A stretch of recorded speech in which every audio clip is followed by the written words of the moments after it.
Hello, beery people. Doing a review of a Beard beer from Beard Brewing. This is their You Like It to Juice New England Double Dry Hopped IPA. So I reviewed their One Thing Led to Another IPA, which is in the same sort of series of these hazy DDH IPAs, because Beard got pretty well renowned and respected for some of their clear IPAs, double IPAs in particular, like Dogs and Boats and Hobbit Juice, which I had Hobbit Juice a couple years ago. That was pretty darn good, but those ones are almost look like they're filtered. Very not New England style, even though they are in Connecticut.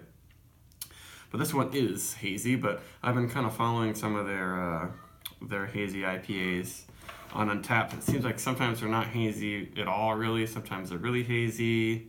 I liked the batch of One Thing Led to Another that I had that was pretty hazy.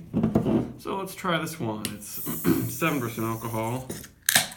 It was canned on 3/11. So that was less than a month ago. Well under a month ago. And it uses Galaxy, Citra, Equinox, and Mosaic. And they use lupulin powder of Equinox and Mosaic. And it also has some wheat and oats in it. So all your hallmarks of a New England style IPA. Let's jump right in. I had this one in the freezer for a little bit, and I don't think, it doesn't look like it's frozen, but it's very cold. A very nice appearance. Really good looking head. Yeah, sometimes if you over chill a beer, the head can not form as well. And that's hazy, but not murky. I can see my finger through it, but definitely reaches New England levels of haze, I would say. This is not sort of an off batch in appearance, but I actually haven't had this beer before.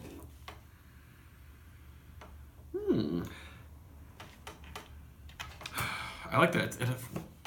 It's harkening me back to, I don't know, maybe it's the lupulin powder that's just creating these super candy-like flavors, because that's what it does. It makes the hops create really tropical and like cotton candy, Smarties type flavors. And aromas, I should say. It smells almost like Starburst. It's a pretty nice combo of hops here.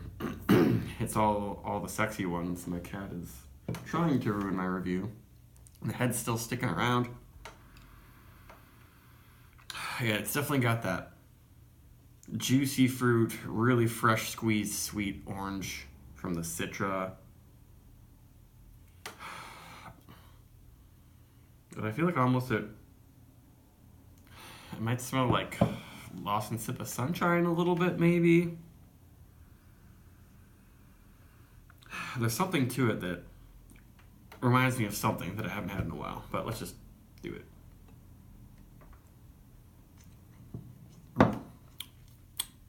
Yeah, that's a nice beer. It's in part the yeast maybe, and also the lupulin powder that is making me think of some older school New England IPAs. Not quite the Alchemists. Their yeast really sticks out to me. This doesn't have those kind of notes. Maybe it's sort of like the Stone-Faced Double Dry Hopped IPA reviewed a while back, but that one still had some more old-fashioned notes to it. This one is not quite that. I really like it though.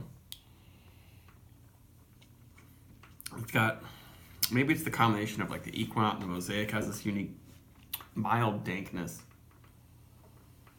It's definitely peachy. Maybe some slate guava. A lot of different fruits happening in this beer. I like it quite a bit. The mouthfeel isn't super duper full and super duper soft because it's not full of haze. Maybe there's a little bit more haze hanging out on the bottom of this, but I don't mind that. I'm not looking for ultra thick beers all the time. It's starting to get warmer. I don't want something that's like I'm actually drinking a milkshake. I usually avoid milkshake IPAs these days, even though at first thought they were super cool like everyone else, but they're not really my thing.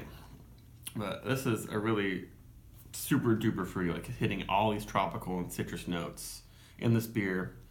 And it's really, really mild in the bitterness, but because it's not thick and syrupy, It makes it really easy to drink, and it finishes really nice and clean.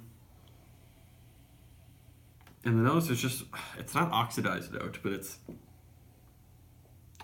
I don't know, just like lots and lots of hop note. And maybe it's like their maltiness going on. It's like water cracker type thing. It's not papery, but it's just like not a rich bready malt. It's a flavorless cracker malt in a way that's really letting all of the tropicalia shine out in this beer. Mm-hmm.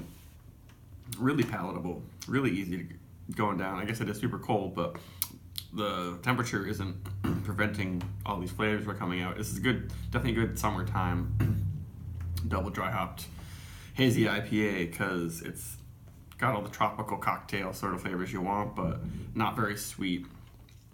And really mild and bitter, really easy to down, kind of refreshing.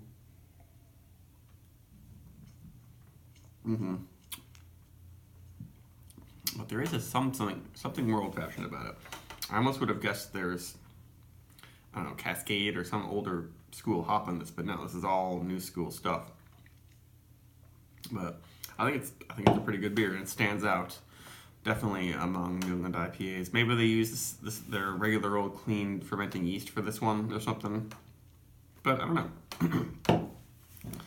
I'm a fan. I'm probably gonna keep buying these up, but I'm still gonna be a super nerd and do my research and make sure that it's got some kind of haze, because I don't like to talk crap about haze. It's kind of an important thing in this style, and I know that a lot of these aromatic compounds and polyphenols and all these things that are creating all the flavors that we need to make it the style of beer stick to the proteins and everything that's in suspension here, and if you take that out, you lose a whole bunch of more compounds, or that you have a very much smaller amount that doesn't really cross thresholds, and that's just research that I've heard. So like a lot of antioxidants and things that are in this aren't in filtered stone IPAs, even though those are super hoppy and stuff too.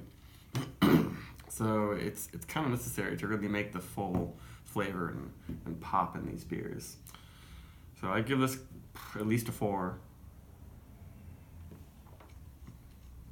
Mm-hmm. Yeah, it feels like maybe it's just starting to show some age, which at less than a month old it shouldn't be, but I know they're still experimenting with this. But yeah, a 4, maybe a 4 plus for you like it a juice. I guess I do like it a juice. Sorry, bye.